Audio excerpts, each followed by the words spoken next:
గణపతి పూజ సందర్భంగా అన్ని వయస్సుల వారు నేర్చుకునేటువంటి లక్షణాలు ఈ గణపతి పూజా విధానంలో ఉన్నాయి.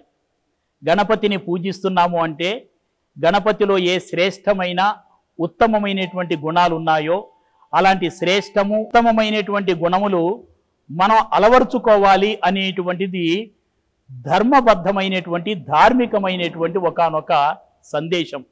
ఈ ధార్మిక జీవనంలో పిల్లలు ఏం నేర్చుకోవాలి? గణపతి సందర్భంగా గణపతి పూజ సందర్భంగా పుస్తకాలు పెట్టి పూజిస్తూ ఉంటారు. ఇది ఒక విధమైనటువంటి సంప్రదాయం. ఎందుకు పుస్తకాలను పెడతారు అంటే గణపతి తత్వం అంతా కూడా, గణపతి రూపం అంతా కూడా విజ్ఞాన రూపం. ఆయన విజ్ఞాన ఖని. ఆయన బొజ్జ నిండా ఏముంటుంది అంటే విజ్ఞానం ఉంటుంది.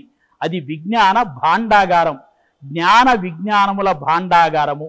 అలాంటి గణపతిని పూజిస్తున్నాము అంటే మేము జ్ఞానవంతులం కావాలి, విజ్ఞానవంతులం కావాలి.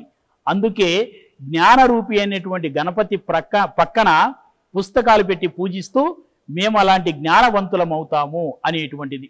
అలాగే పిల్లలు మరొక ప్రధానమైన విషయం ఏమిటంటే కుమారస్వామి గణపతుల మధ్య ఆధిపత్యానికి సంబంధించినటువంటి పోటీ వచ్చినప్పుడు కుమారస్వామి నెమలి వాహనం కదా వేగంగా ప్రయాణం చేస్తూ ముల్లోకాలలో ఉన్నటువంటి తీర్థక్షేత్రాలను దర్శించి వస్తాడు.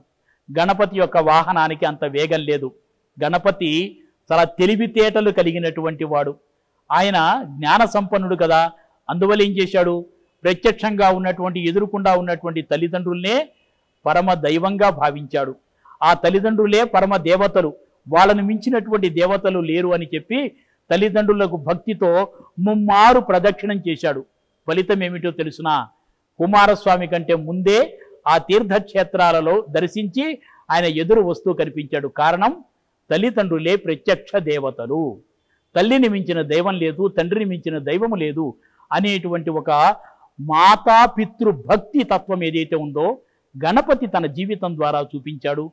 దీన్ని ఒక స్ఫూర్తిగా, ప్రేరణగా, ఒక సందేశంగా మనం స్వీకరించాలి. అలా మాతృపితృ భక్తి కలిగినటువంటి సంతానంగా మనందరము కూడా తయారు కావాలి. ఆ స్ఫూర్తితో, ఆ ప్రేరణతో మనందరము కూడా మన జీవితాలను కొనసాగిద్దాం.